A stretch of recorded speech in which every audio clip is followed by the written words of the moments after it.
What they broke was trust, not your nature. That is the line to hold when your mind starts reaching for a harsher story. Most people think the lie is the deepest cut. It usually is not. The deeper wound is realizing how much of your identity had been resting on someone else's promise. One text, one call, one moment in a kitchen, a parking lot, an office hallway, and suddenly your memory feels suspect. Your judgment feels cheap, and your future feels like it belongs to a stranger. That is the awkward part no one likes to admit. Betrayal does not just hurt your heart. It makes you feel foolish in your own skin. That is why this pain feels larger than the event. You are not only reacting to what they did, you are reacting to the version of yourself that got built around them. That is where the Stoic correction matters. Marcus Aurelius pushed a hard standard. Do not become like the person who injured you. So the answer is not rage, chasing closure, or performing your pain for an audience. The answer is steadier than that. Refuse to let their collapse rewrite your character. From there, you can finally separate the real damage from the drama around it. Rebuild on stone instead of sentiment. That is the shift. And it is less comfortable than people expect. Most men respond to betrayal in one of two ways that look different but lead to the same trap. One man keeps replaying the scene until it becomes his whole identity. Another starts plotting revenge, imagining the speech, the comeback, the moment he wins. Both are still orbiting the person who hurt them. That is the friction in this. Even your anger can become a form of dependence. The Stoic move is tougher and cleaner. Betrayal is not only destruction, it is exposure. It shows where you outsourced peace, where you ignored obvious signs, where you built security on someone else's character instead of your own. That stings, but it is usable. Once you see that, the question changes. You stop asking how to stop feeling and start asking what kind of self this pain now demands. Think of it as an inner citadel reset. First, your judgment gets corrected. Then your language gets cleaner. Then acceptance replaces bargaining. Then action returns. Then detachment hardens into self-command. Then identity changes for good. That is the blueprint. And it starts with one uncomfortable question. What was actually harmed here? And what still remains fully yours? Principle 1. Define the real harm. Define the harm clearly before your mind turns it into something larger.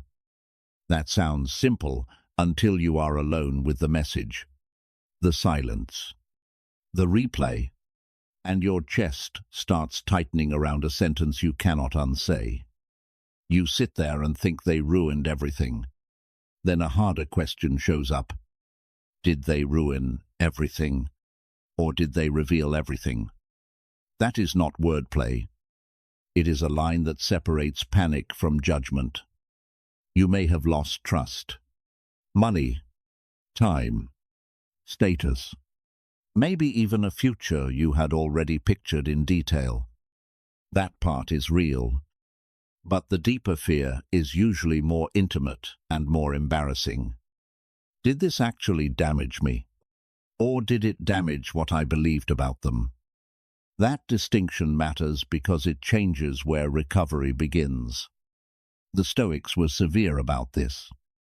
External losses can wound your life, but they do not automatically corrupt your character. A person can deceive you without shrinking your standards. They can break an agreement without breaking your nature.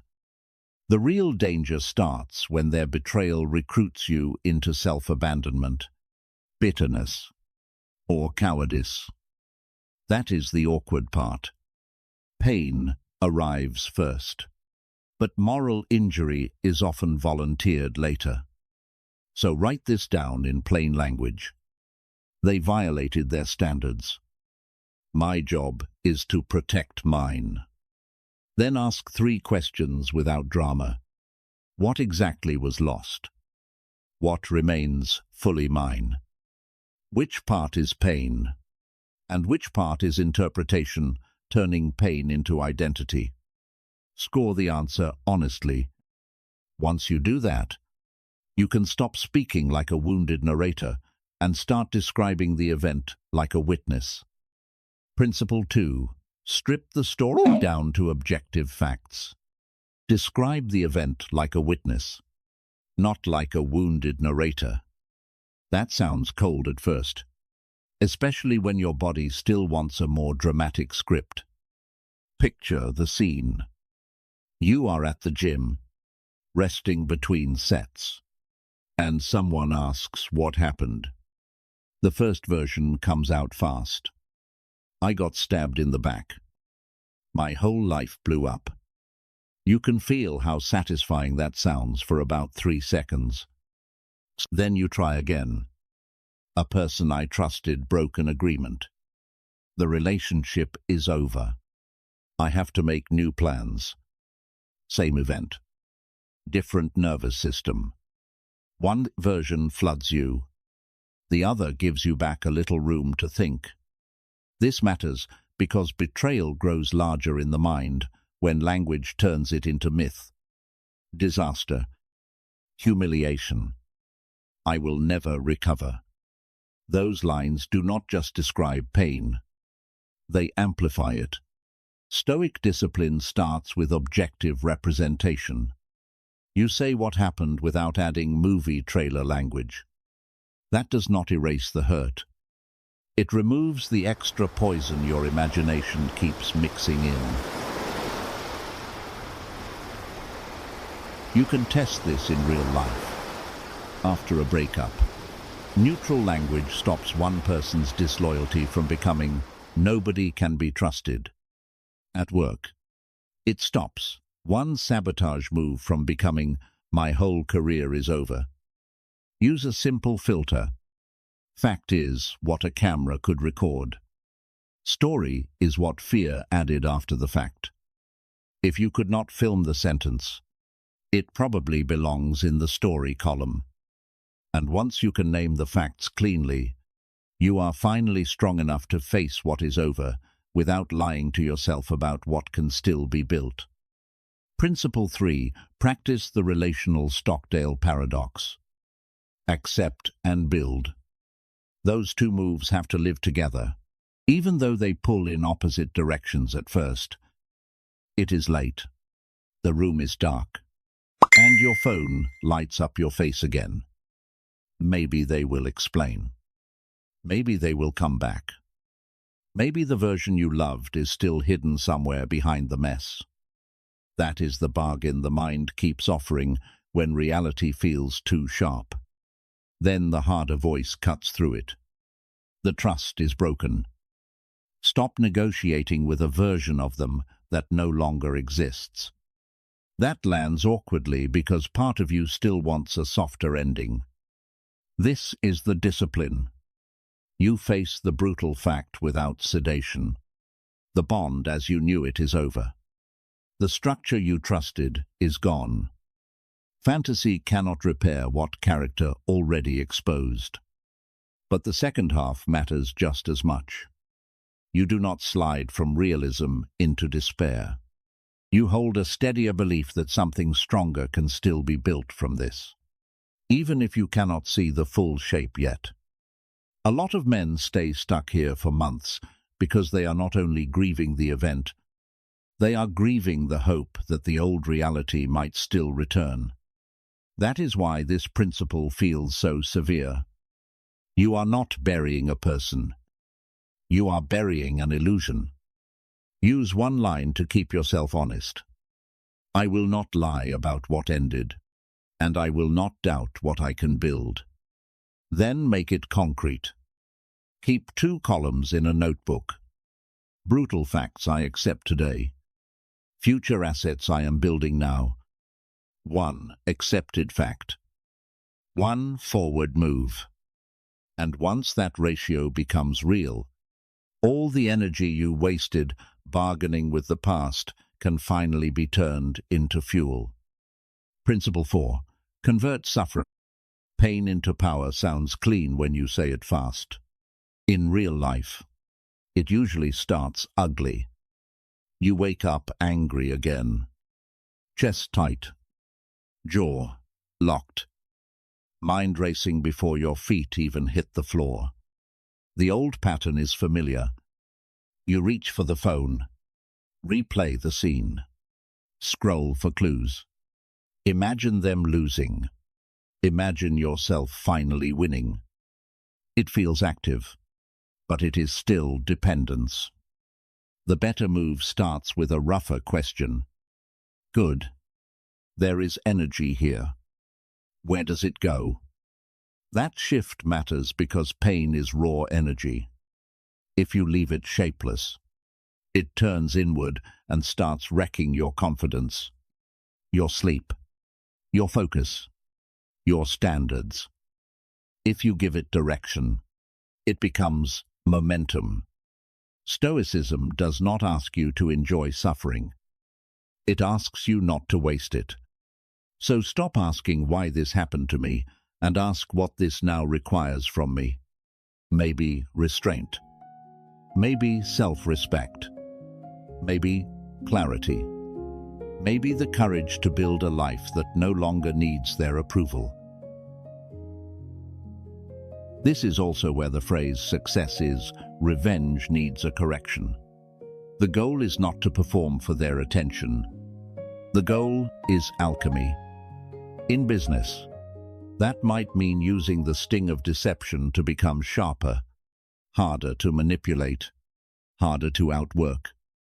In love, it might mean rebuilding your body, your routines, your friendships, and your standards instead of checking whether they noticed. Use 1 rule. Every spike of pain gets assigned to 1 constructive action within 10 minutes. Log the trigger. Rate the emotion. Record the action. And check the result 30 minutes later. That works. But it still is not enough if your peace depends on what they think.